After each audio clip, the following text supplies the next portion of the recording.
wrestling till the day that I die. I have a passion for this. I want to fight for this. I want to create magic for people all over the world to be able to do this. And I feel like I have, and I just can't stop and let that dream die.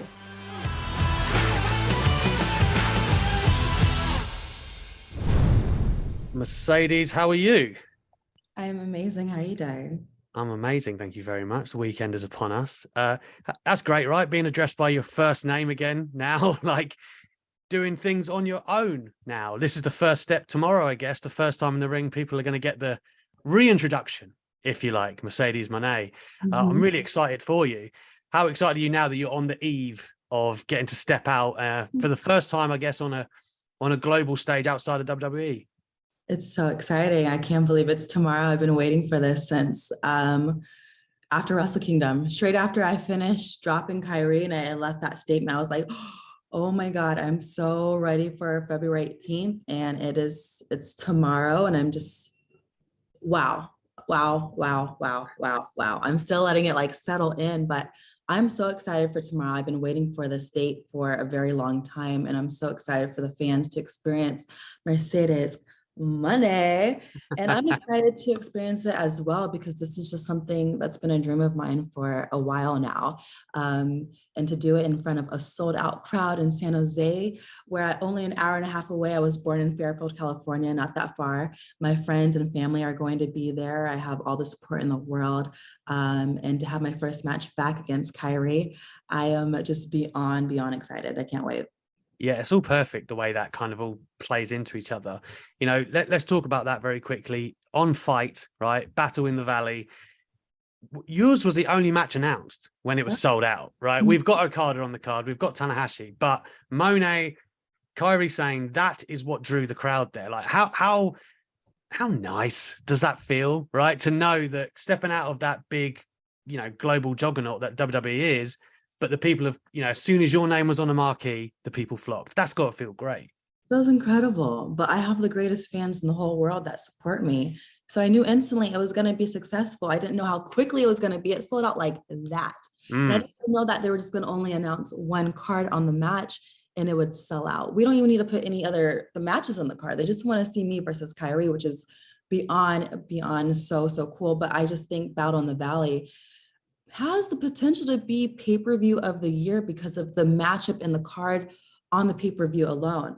For a wrestling fan as myself, just seeing it, I'm like, whoa, when am I going to have time to actually sit back and go like, okay, I want to watch as a fan because I have to get ready for my match. But I think tomorrow night is going to be one of the greatest pay-per-views of all time, not just for wrestling fans, but for New Japan in general. I think it's going to be incredible. Yeah, I mean, British fans, like myself, compatriot, Zack Sabre Jr. being on there. We've got Jay White on there, Eddie Kingston as well. Like, again, that's just scratching the surface. Kenta, we said about Okada and Tanahashi. Add that to Mone versus Sane. It's incredible. I've got to tell you, I loved the various combinations of the Kabuki Warriors and the Golden Role Models, like in that pandemic era.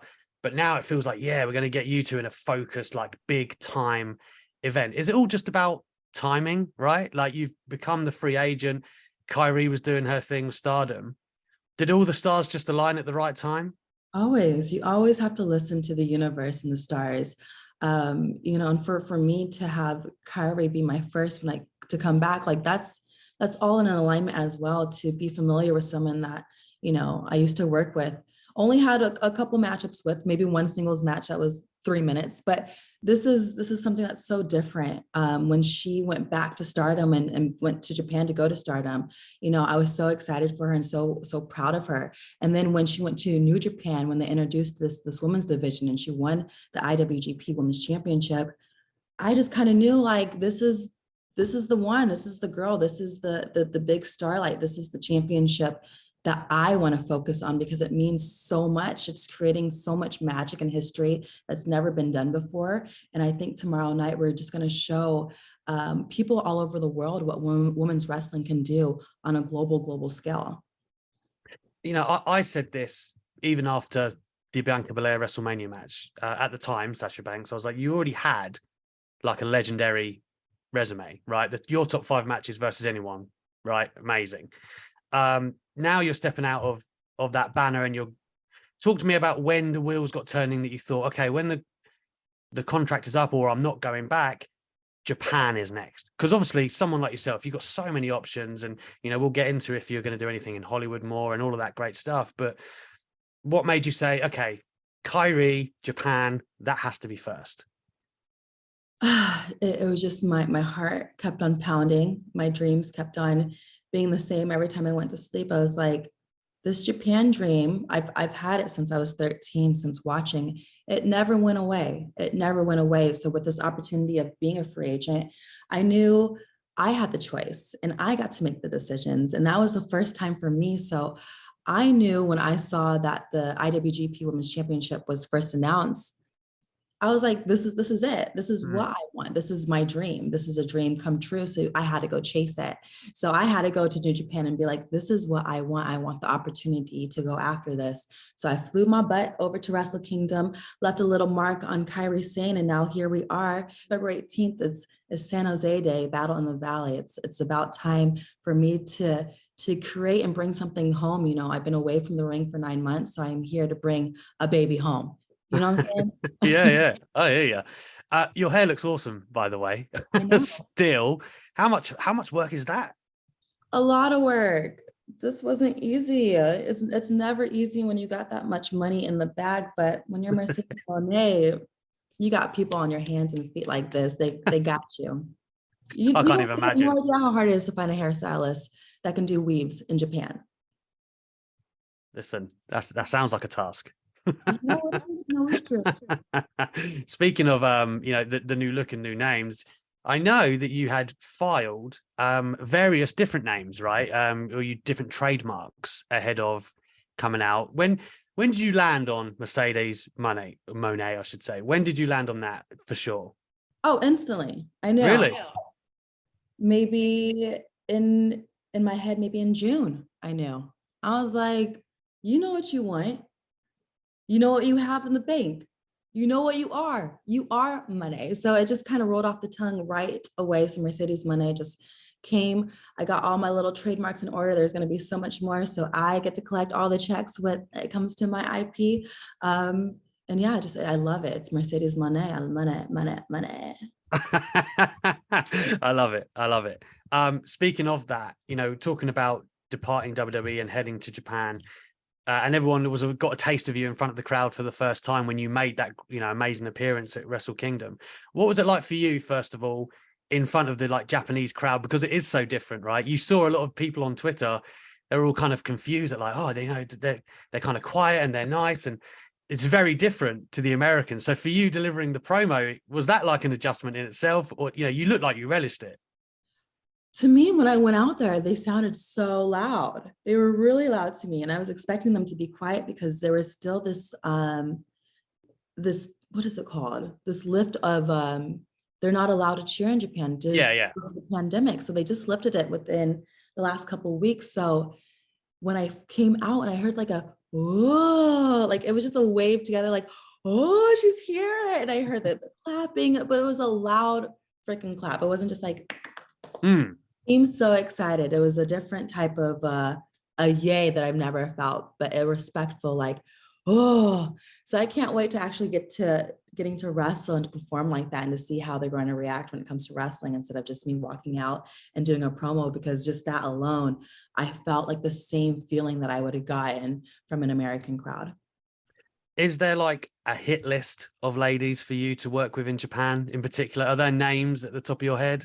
There is. I gave a nice little list to New Japan of who I wanted to work with. So I'm seeing what they're going to stir up and what wheel they're going to spin, because they have the Stardom women are just the absolute best. The absolute best. I just can't believe all these potential matchups that I get to possibly create. So there's so many people on my list, but not just only in Japan, just all over the world. There's a lot of women that I haven't been able to face yet. So this is the year to do it.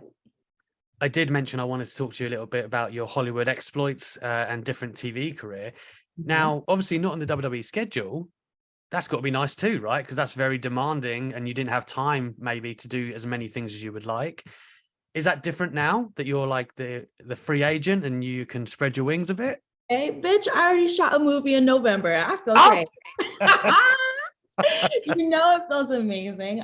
Getting the opportunity to choose your schedule, to choose when you wake up, to choose where you want to drive to. It's amazing to spread your wings and to feel free and to be able to create magic, not just in one place. Wrestling is always my heart, my soul, my number one love. But to be able to do that plus more is the best feeling in the world right now. There were a lot of rumors at the beginning of the year that Paige was looking for a surprise partner in AEW, right? And your name was instantly on the lips of many fans. When is it not? Well, exactly. Two questions here. One, are you like tied down to any kind of deal in Japan, or are you free to take, if AEW did present something interesting, for instance, would you be free to do that? And two, have AEW reached out at all at any point? Well, I just told you I'm free as a bird. I got the choice to decide anything that I want to do.